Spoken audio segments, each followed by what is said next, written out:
Commander Velgzar stood on the landing platform and watched the human ships arrive. The transport vessels were small compared to the massive Kethrian cruisers that filled the sky above forward operating base Meridian. He crossed his forearms and let out a soft hiss of disappointment. These were the reinforcements he had been waiting for? These tiny creatures from a planet called Earth? The commander had fought in wars for 30 cycles. He knew battle like he knew his own scales. He had seen every kind of soldier the galaxy could produce. The proud Kethrians with their energy shields. The massive Thurok warriors who could tear through armor with their bare hands. The quick Sylvani scouts who moved like shadows. But humans? They were new, unknown, and from what he had heard, completely inexperienced in real galactic warfare. The first transport landed with a loud thump that made the platform shake. The ramp lowered slowly. Velgzar waited, expecting to see impressive warriors march out. Instead, what he saw made his opinion drop even lower. The humans were small. They stood barely tall enough to reach his chest, even though he was not particularly large for a Kethrian. Their bodies looked soft and weak compared to the hardened soldiers he was used to. They wore strange armor that looked primitive, made of some kind of woven fabric and metal plates. They carried weapons that seemed equally outdated. Not energy rifles like proper soldiers used, but metal tubes that looked like they belonged in a museum. Their leader walked down the ramp, Captain Tae Hwan, according to the briefing file Velgzar had received. The human moved with steady steps, his face calm and unreadable. He wore the same simple uniform as his soldiers. No medals, no decorations. Nothing to show his rank except a small patch on his chest. Velgzar stepped forward to greet him. The human stopped and gave a small bow. Not the deep bow of respect that other species showed when meeting a Kethrian commander. Just a quick nod of acknowledgement. Commander Velgzar, Tae Hwan said in heavily accented but understandable galactic common. Captain Tae Hwan, 2nd Marine Company. We are ready to assist. Welcome to Thresh 7, Velgzar replied, keeping his voice neutral. I trust your journey was acceptable? It was fine, the human said simply. Velgzar waited for more words. More explanation, more something. But Tae Hwan just stood there waiting. Behind him, more humans filed out of the transport. 120 soldiers total, according to the manifest. A full company. They formed up in neat rows without anyone shouting orders. They moved quietly, efficiently, but to Velgzar's experienced eye, they looked too relaxed. Too casual. Where was the military discipline? He noticed one of the humans struggling with a large container. The soldier was small, younger than the others. She had short dark hair and moved with uncertain steps. As she tried to lift the container, it slipped from her hands and crashed into a piece of Kethrian scanning equipment. The expensive device sparked and went dark. Velgzar's scales darkened with irritation. The young human's face turned red. She quickly bent down and tried to fix the damage, but it was too late. The scanner was broken. Private Bora. A harsh voice called out. A human with gray in his hair and scars on his face walked over. Sergeant Daewon, Velgzar guessed. The older soldier looked at the broken equipment and then at the young private. Be more careful. Yes, Sergeant, Bora said quietly, her face still red with shame. Velgzar watched this exchange and felt his doubts grow stronger. These were the soldiers who were supposed to help him hold this planet? These clumsy, weak-looking creatures who broke equipment and spoke in quiet voices. He led the human officers to the command center for the briefing. Tae Hwan walked beside him, along with a female officer who introduced herself as Lieutenant Na Yun. She carried a data pad and moved with quick, precise steps. At least she seemed competent, Velgzar thought. Inside the command center, Velgzar activated the holographic display. A three-dimensional map of the base and surrounding area appeared in the air. Red markers showed enemy positions. Blue markers showed coalition forces. Yellow markers showed contested areas. The situation is simple, Velgzar began. The Vorlax Dominion wants this planet. We want to keep it. They have been attacking our positions for 2 months. We have held them back, but casualties are rising. Your forces will help strengthen our defensive line. He pointed to different sections of the map as he spoke. He explained the standard coalition tactics. Hold defensive positions. Wait for enemy attacks. Respond with coordinated fire. Fall back to secondary positions if the pressure becomes too heavy. Never take unnecessary risks. Preserve forces. Fight smart, not hard. The humans listened quietly. They asked no questions. They made no comments. Velgzar found their silence frustrating. Were they understanding him? Did they even know what they were getting into? "Do you understand the deployment plan?" he finally asked.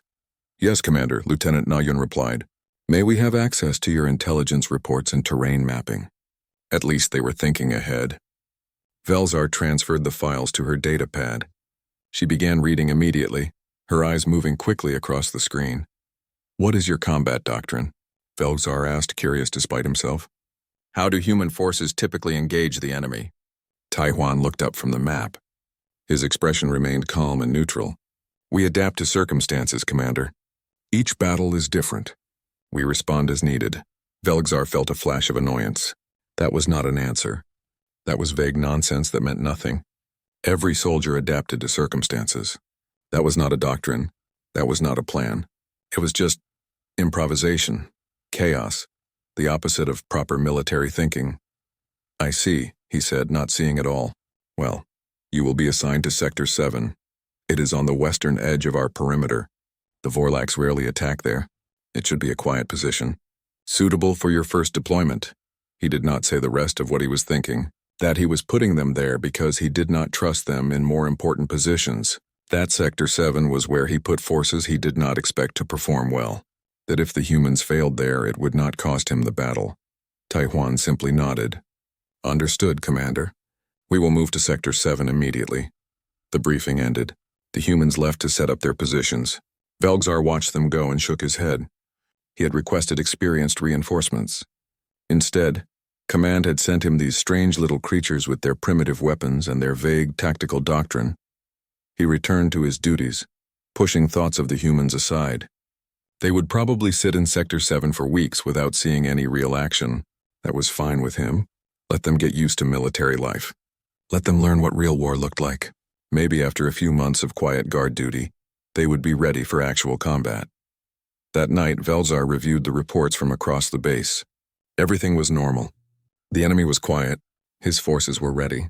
The humans had settled into Sector 7 without any problems.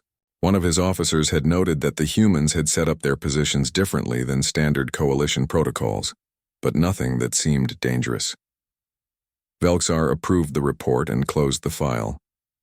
He had fought in dozens of battles. He knew how wars worked. The humans would learn their place soon enough. They would see that galactic warfare required discipline, protocol, and respect for established tactics. He had no idea how wrong he was. 3 days passed quietly. Velzar almost forgot about the humans. They submitted their reports on time. They maintained their equipment. They kept their sector secure. Everything was normal. Everything was boring. Just as Velzar had expected. Then the alarms went off. It was early morning when the warning systems screamed to life. Velzar rushed to the command center, his officers already at their stations. The holographic display showed what he had been dreading for weeks. Red markers appeared across the map. Hundreds of them. Thousands. The Vorlax Dominion was launching a major assault. All units to battle stations. Velzar ordered calmly. He had trained for this. His forces were ready. The base was well defended. They would hold. They always held. The first explosions hit the outer perimeter. Energy blasts from Vorlax artillery lit up the morning sky. The coalition shields absorbed most of the damage, but some shots got through. Buildings shook. Alarms wailed. Soldiers ran to their positions. Velzar watched his screens carefully. The enemy was using standard tactics. Heavy bombardment first to weaken the defenses. Then ground forces would advance. His troops would respond with their own artillery. They would meet the Vorlax advance with coordinated energy weapon fire. Both sides would exchange shots until one side retreated. This was familiar.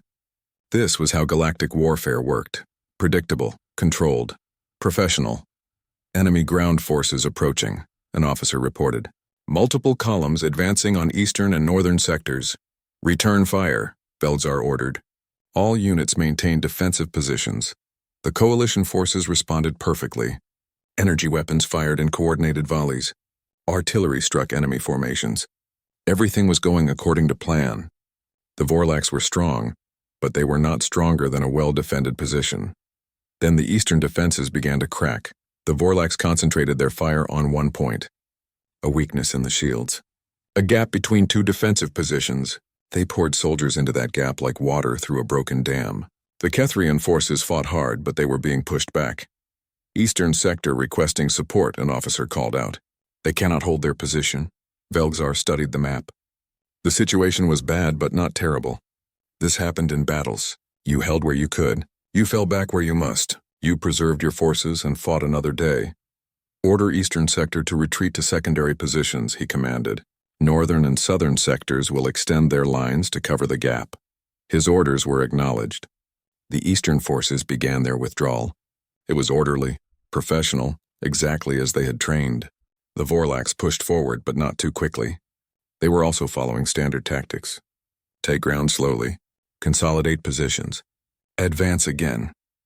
Velgzar was already planning his counter-move when a communication came through from Sector 7.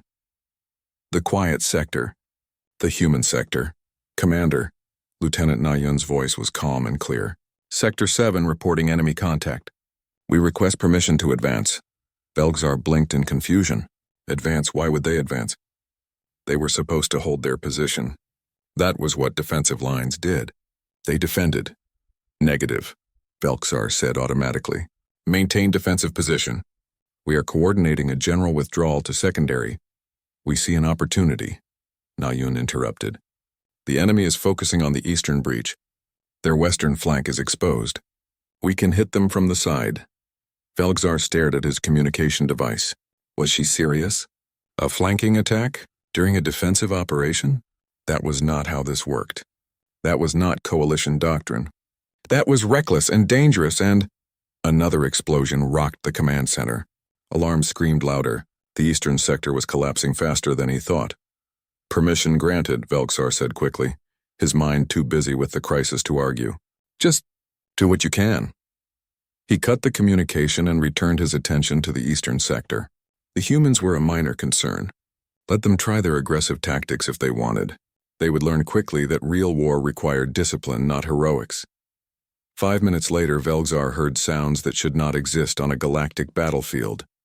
Sharp cracks. Rapid bursts. Not the smooth hum of energy weapons, but harsh, violent explosions. They came from Sector 7. The audio feed picked up the noise clearly. Crack, crack, crack, over and over, fast, angry, unrelenting. What is that sound? An officer asked. Velgzar pulled up the feed from Sector 7. What he saw made no sense. The humans were moving forward, not carefully, not slowly. They were running, actually running toward the enemy positions. Their primitive kinetic weapons fired constantly. The metal tubes spat out small projectiles so fast they looked like solid lines of light in the air.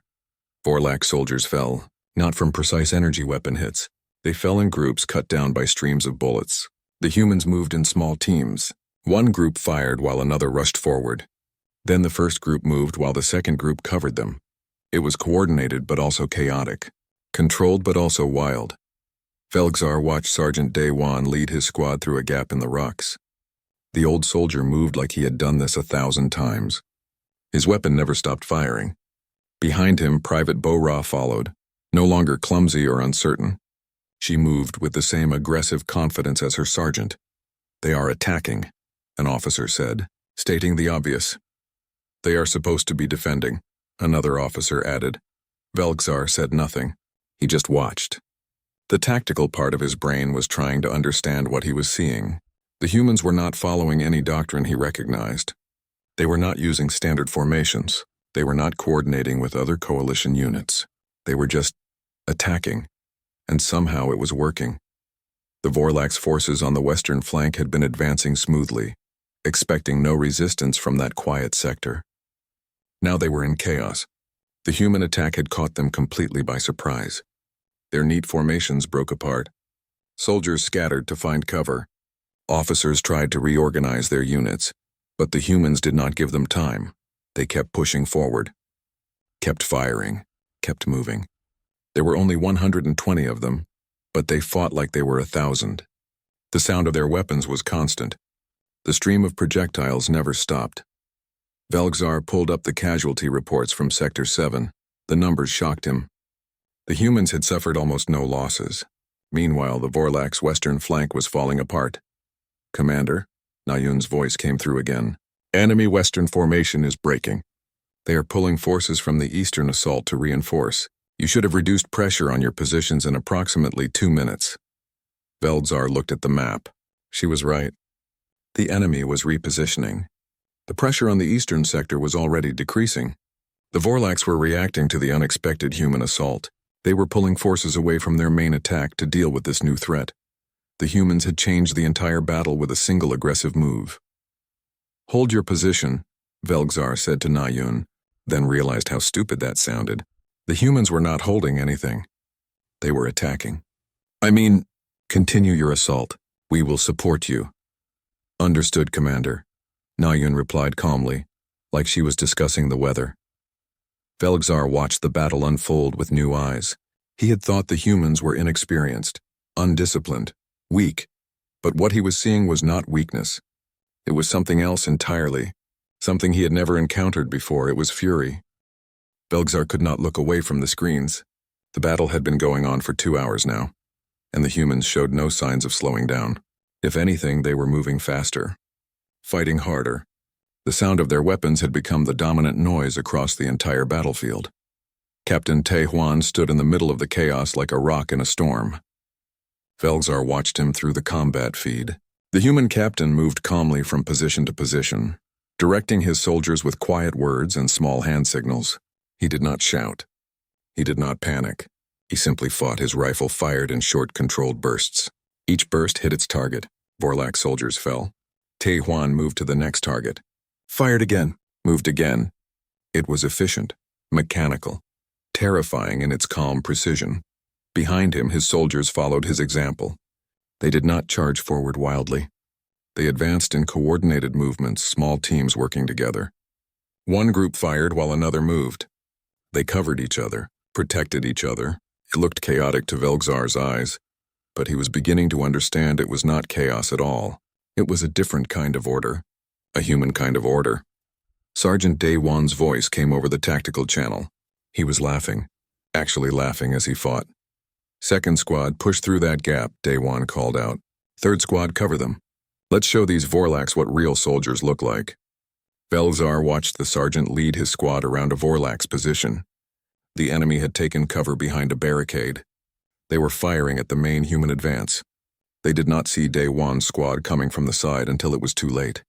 The sergeant's weapon roared. His squad fired with him. The Vorlax position collapsed in seconds. Day Wan moved forward without pausing, already looking for the next target. His gray hair and scarred face made him look ancient, but he moved like a young warrior. Fast, sure, deadly. Private Bo Ra was with him, the young soldier who had broken the scanner 3 days ago. Veldzar watched her move and could barely believe it was the same person. She ran from cover to cover without hesitation. Her rifle fired accurately. She tossed a grenade into an enemy position with perfect timing. She had transformed from a clumsy recruit into a competent warrior in just 3 days of combat. How was that possible? How could someone change so quickly? Then Veldzar noticed something that made his scales tingle with shock. Corporal He Sol, the combat medic, was treating wounded soldiers in the middle of the battlefield. Not in a safe position behind the lines. Right there in the fight.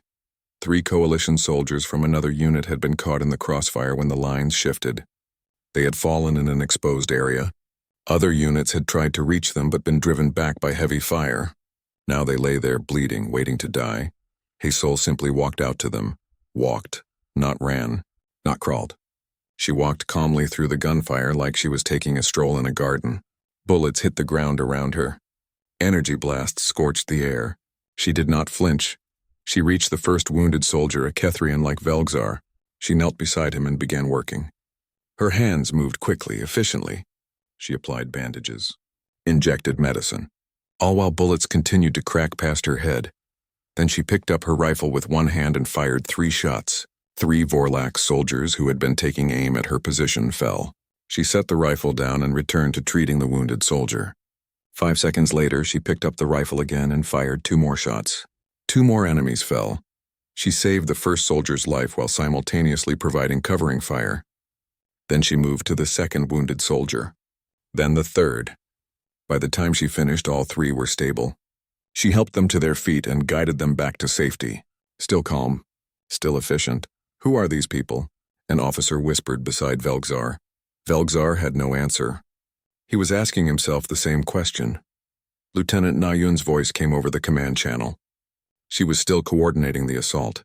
Her voice remained calm and professional, but now Velgzar could hear something else in it. Not excitement exactly, more like satisfaction. The satisfaction of a job being done well.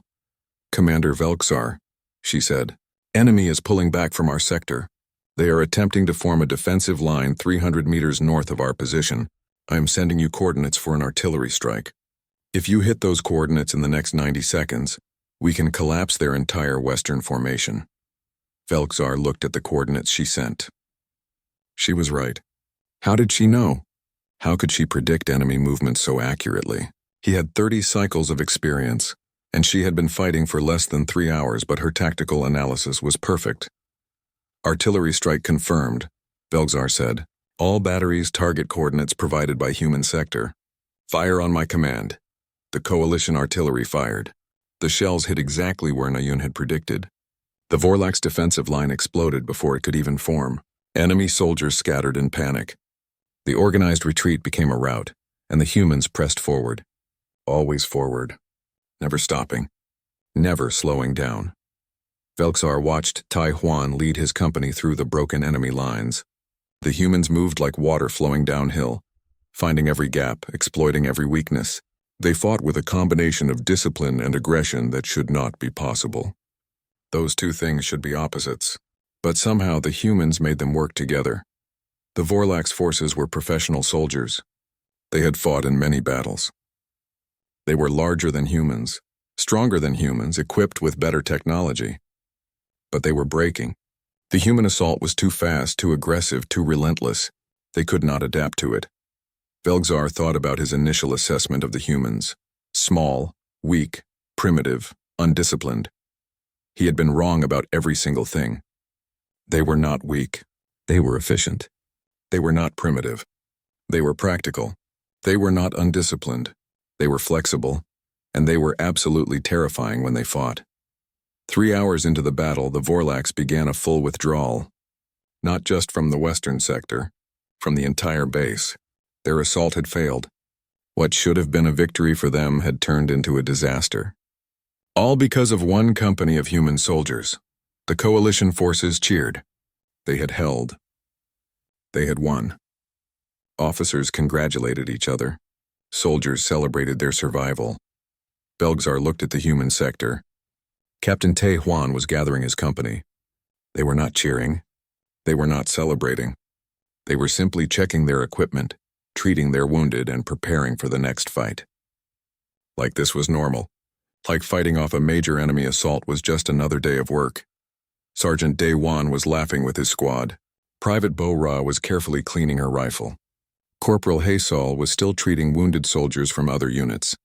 Lieutenant Nayun was writing her after-action report. Captain Tai Huan was already studying the map, planning for the enemy's next move. They had fought for 3 hours without stopping. They had driven back an enemy that outnumbered them.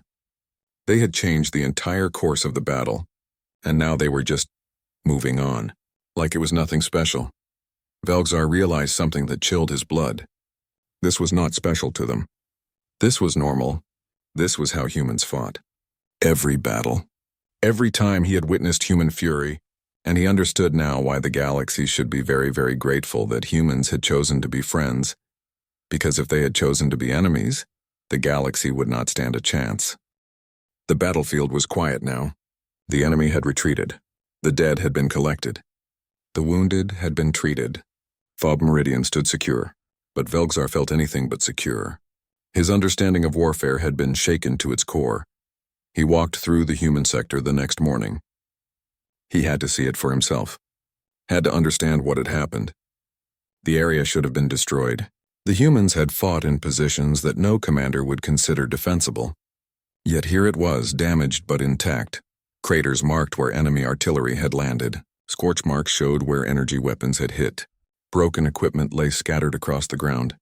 But the human defensive positions were still standing. More importantly, the ground beyond their positions was covered with Vorlax casualties. The humans had not just defended. They had slaughtered. Velgzar found Captain Taehuan standing near a pile of empty ammunition containers. The human captain was reading reports on a datapad. He looked up as Velgzar approached and gave a small nod of greeting. "Commander," Taehuan said simply. "Captain," Velgzar replied. He paused, unsure how to begin. Finally, he just asked the question that had been burning in his mind. "How did you know?" "Know what, Commander?" "How did you know to attack?" Coalition doctrine called for a defensive withdrawal. You counterattacked instead. How did you know it would work? Taehuan considered the question. His face showed no expression, but his eyes were thoughtful. "We saw an opportunity. The enemy was focused on breaking through your eastern defenses. Their western flank was exposed. Basic tactics suggested an attack from that angle would be effective." "Basic tactics," Velgzar repeated slowly. "What you did was not basic. What you did was aggressive. Reckless, even. You risked everything on a single bold move." "Yes," Taehuan agreed, "but the risk was calculated. We studied your intelligence reports. We observed the enemy's patterns. We saw they were following standard assault protocols. Standard protocols have predictable weaknesses. We exploited those weaknesses." Lieutenant Na Yun approached them. She had been checking on her soldiers. She joined the conversation without waiting for an invitation. "Commander Velgzar is trying to understand our tactics," Taehuan explained to her. "Ah," Na Yun said. She looked at Velgzar with clear, intelligent eyes. "You want to know why we fight differently than coalition forces?" "Yes," Velgzar admitted. Na Yun pulled out her own datapad and brought up a file. "Human military philosophy is based on initiative over doctrine. We believe that aggressive action creates more opportunities than passive defense. We train our soldiers to think, not just follow orders. We teach them to adapt to situations, not wait for situations to adapt to them." She showed him the datapad. It displayed Earth's military history. Velgzar scrolled through it slowly. What he saw shocked him. Thousands of years of warfare. Not small territorial disputes like most galactic species fought. Massive conflicts involving entire continents. Battles where millions of soldiers fought. Wars that lasted decades. Technologies of destruction that could level cities. Earth has known peace for less than 200 years, Na Yun explained quietly. Before that, we fought constantly. Humans fought humans. We perfected the art of killing our own species. We developed tactics and strategies that assumed the enemy was as smart, as adaptable, as determined as we were. Most galactic species evolved to fight territorial disputes, Taehuan added. You fight until one side retreats. Then you negotiate. Then you fight again someday. It is civilized, controlled. Humans did not have that luxury, Na Yun continued. We fought wars of survival. Wars where losing meant extinction. So we learned to fight with everything we had. We learned that the only way to truly win was to be more aggressive, more determined, more willing to take risks than the enemy. Velgzar absorbed this information slowly. It explained so much. The humans were not undisciplined. They were simply disciplined in a different way. They had learned their military skills in a crucible of constant warfare. They had evolved tactics designed to fight enemies who were exactly as capable as themselves. Sergeant Day Wan walked over, carrying a bottle of something. He offered it to Velgzar. Drink, Commander? The sergeant asked with a grin. Velgzar accepted the bottle carefully. The liquid inside smelled sharp and strong. He took a small sip and felt it burn down his throat. It was nothing like Kethrian beverages. Human alcohol, Day Wan explained. We call it whiskey. Been making it for thousands of years. They sat together on some debris. Day Wan took a drink from the bottle and then passed it back to Velgzar. You fought well yesterday, Velgzar said. Thank you, Commander, Day Wan replied. Though I have to say that was not even close to our hardest fight. Not your hardest fight? Velgzar could not believe it. You defeated an enemy force 10 times your size, Day Wan laughed. Not a cruel laugh, just the laugh of someone remembering old times. Commander, I fought in a war on Earth called the Great Pacific Conflict. My unit faced enemy forces 50 times our size. We fought in jungles, mountains, cities. We fought for 3 years straight. We had no relief, no rotation, no rest. Just constant combat. He took another drink. That war involved 600 million soldiers, Commander. 600 million. The casualties numbered in tens of millions. And that was just one war. Earth has had dozens like it. Velgzar felt dizzy. The number was incomprehensible. 600 million soldiers? The entire Kethrian military was only 20 million. The coalition forces defending this planet numbered less than 50,000. The scale of human warfare was beyond anything he had imagined. Private Bo-Ra walked past them, checking her equipment. She stopped when she saw them talking. "Private," Belxar called to her. She approached and stood at attention. "I wanted to say that you fought impressively yesterday." Bo-Ra's face flushed slightly. "Thank you, Commander. Though I made several mistakes. I need to improve." "Mistakes?" Belxar asked. "You performed like a veteran." "I froze twice when enemy fire got too close," Bo-Ra said seriously. "I wasted ammunition on targets that were already neutralized. I failed to communicate properly with Second Squad during the flanking maneuver." Daewon nodded approvingly. "Good self-assessment. Work on those issues and you will do better next time." "Next time?" Belxar looked at the young soldier. "Yesterday was your first battle, was it not?" "Yes, Commander," Bo-Ra confirmed. "And you are already analyzing your performance like a seasoned warrior?" Bo-Ra looked confused. "Of course, Commander. How else would I improve?" She saluted and walked away. Felxar watched her go. "She will be an excellent soldier," Daewon said proudly. "Humans learn fast when we have to. It is how we survived on Earth. Adapt or die." Felxar sat there in the quiet afternoon, sharing drinks with the human sergeant. He thought about everything he had seen, everything he had learned.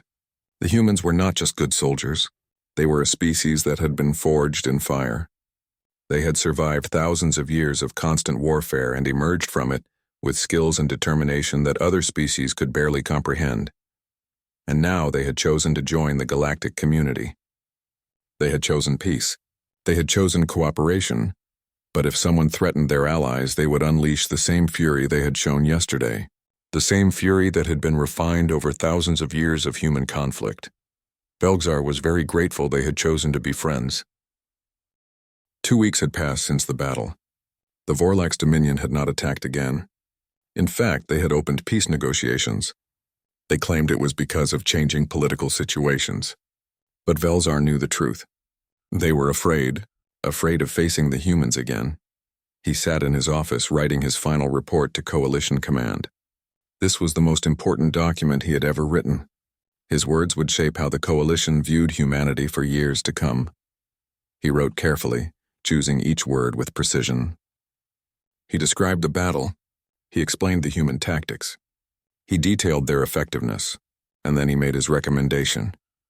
Human forces should be given primary combat roles in future coalition operations. Their aggressive tactics and superior battlefield adaptability make them ideal for offensive operations. Coalition forces should provide support and reinforcement, allowing human units to lead assaults. It was the complete opposite of his initial assessment. 2 weeks ago, he had wanted to hide the humans in quiet sectors. Now he was recommending they lead every major battle. He finished the report and sent it. Then he walked outside. The human company was preparing to leave. Their mission here was complete. They were being deployed to another front where fighting was still heavy.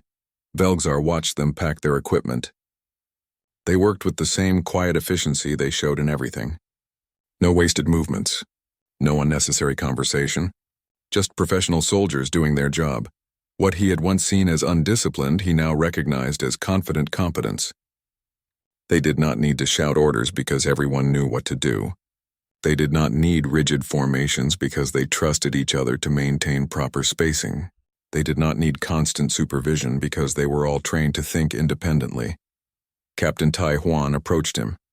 The human captain saluted formally. "Commander Velzar," Tai Huan said, "thank you for your support during our deployment. It has been an honor to fight alongside Kethrian forces." Velxar returned the salute. "The honor was mine, Captain. Your performance exceeded all expectations. I have recommended to Coalition Command that human forces be given more prominent roles in future operations." Tai Huan's expression remained neutral, but Velxar thought he saw a flicker of satisfaction in the human's eyes. "We will serve wherever we are needed," Tai Huan replied. Lieutenant Nayun joined them. She carried a datapad, as always. She handed it to Velxar. "Our complete tactical analysis of the battle," she explained. "I thought it might be useful for your training programs. It includes our assessment of Vorlax tactics, our observations of coalition defensive protocols, and suggestions for improved coordination between human and non-human forces. Velzar took the datapad and scrolled through the file. It was comprehensive, detailed, professional, the kind of analysis that would take his staff officers weeks to produce. Nayun had written it in 2 weeks while still performing her regular duties. "This is excellent work, Lieutenant," Velzar said sincerely. "Thank you, Commander," Nayun replied. "I hope it helps future cooperation between our forces." Corporal Haysol walked over. She was carrying a small package. She offered it to Velzar. "A gift, Commander," she said quietly. "From our medical unit to yours." Velzar opened the package carefully. Inside was a patch. It showed a red cross on a white background with human writing below it that read, "Combat Medic." "It is a symbol from Earth," Haysol explained. "It represents those who fight to save lives rather than take them. We thought you should have one, to remind you that humans value saving our allies as much as defeating our enemies." Velzar held the patch carefully. He had watched this small, quiet human walk through gunfire to save wounded soldiers. He had seen her heal with one hand while fighting with the other. She was a living example of what made humans different. They could be warriors and healers at the same time. "Thank you, Corporal," he said softly. "I will treasure this." Sergeant Daewon appeared, as he always seemed to appear when something important was happening. "The old soldier had another bottle of whiskey. One more drink before we go, Commander?" Daewon asked with his usual grin. They sat together on the edge of the landing platform. The transport ships were almost ready. Soon the humans would be gone. Velzar would probably never see these particular soldiers again. They passed the bottle back and forth in companionable silence. Finally, Velzar spoke. "I misjudged you," he admitted. "All of you. I thought you were inexperienced, unprepared, weak." Daewon laughed softly. "Most species do, Commander. We are small. We look soft. Our equipment looks primitive. I understand why you thought that. But you are none of those things," Velzar said. "No," Daewon agreed. "We are not. But we do not blame you for thinking it. How could you know? Humanity is new to the galaxy. You had no way to understand what we had learned on Earth." He took a long drink and then looked at Velzar seriously. "I want you to understand something, Commander. Humans do not enjoy war. We are very good at it because we had to be. We fought each other for thousands of years. We developed weapons that could destroy entire cities. We created tactics designed to defeat enemies exactly as smart and determined as ourselves. But we also learned from all that fighting," Daewon continued. "We learned that war only creates more war. We learned that peace is better than victory. We learned that saving lives is more important than taking them." He paused and looked up at the sky. "When we finally reached the stars, we hoped we could leave all that behind. We hoped we could be builders instead of destroyers. We hoped we could be better. But you still remember how to fight," Velzar observed. Daewon smiled grimly. "Oh yes, we remember. We will always remember. Because we know that peace only lasts when good people are willing to fight for it. We know that sometimes the only way to protect the innocent is to be willing to become very, very dangerous." He looked at Velzar directly. "We chose to be your allies, Commander. We chose to help defend this planet. We chose to fight beside you. And if someone threatens our allies, we will show them the same fury we showed the Vorlax. Not because we enjoy it, but because that is what friends do. They protect each other." Private Bo-Ra walked past them, heading toward the transport. She was no longer the clumsy recruit who had broken Velzar's equipment. She moved with confidence now. She had been tested in battle and proven herself. She had learned and grown, just like humans always did. They adapted. They learned. They became stronger. The transport engine started to hum. It was time for the humans to leave. Daewon stood up and offered his hand to Velzar. The Kethrian commander looked at the offered hand for a moment, then reached out and grasped it. The human gesture of respect. "Fight well, Commander," Daewon said. "You too, Sergeant," Velzar replied. He watched the humans board their transports. Captain Taehuan was the last to enter. He turned at the ramp and gave Velzar one final salute. Velzar returned it with respect. The transports lifted off. They rose into the sky and disappeared among the stars. Velzar stood there watching long after they were gone. The galaxy had changed. Humanity had arrived. They brought with them skills learned through thousands of years of warfare. They brought determination forged in the fires of survival. They brought a capacity for violence that could terrify even the most battle-hardened species. But they also brought something more important. They brought wisdom, the wisdom to know when to fight and when to show mercy, the wisdom to protect the weak and help the wounded, the wisdom to choose peace whenever possible, but to be ready for war when necessary. Velgzar looked down at the combat medic patch in his hand. It symbolized everything he had learned about humans. They were warriors and healers, aggressive and compassionate, terrifying and trustworthy. They were exactly the kind of allies the galaxy needed. He walked back to his office. There was much work to do. The war was not over. Other battles waited. But now Velgzar had hope. Hope that with humans fighting beside them, the coalition could win. Hope that the galaxy might finally know lasting peace. Not because humans were the strongest, not because they were the smartest, but because they understood something that other species had forgotten. Peace was not the absence of the capacity for violence. Peace was the choice not to use that capacity, except when absolutely necessary. Humans had learned that lesson through terrible experience. Now they were teaching it to the rest of the galaxy. Velgzar sat at his desk and looked at the stars through his window. Somewhere out there, Captain Te Huan and his company were heading to another battlefield. They would fight with the same fury, the same skill, the same determination they had shown here. And other species would watch them fight, would be shocked by their aggression, would be awed by their effectiveness, would be grateful for their help, would learn, as Velgzar had learned, that humanity was both humanity's greatest weapon and the galaxy's greatest hope. The battle had been familiar at first, but witnessing human fury firsthand had changed everything, and Velgzar was very glad they were friends.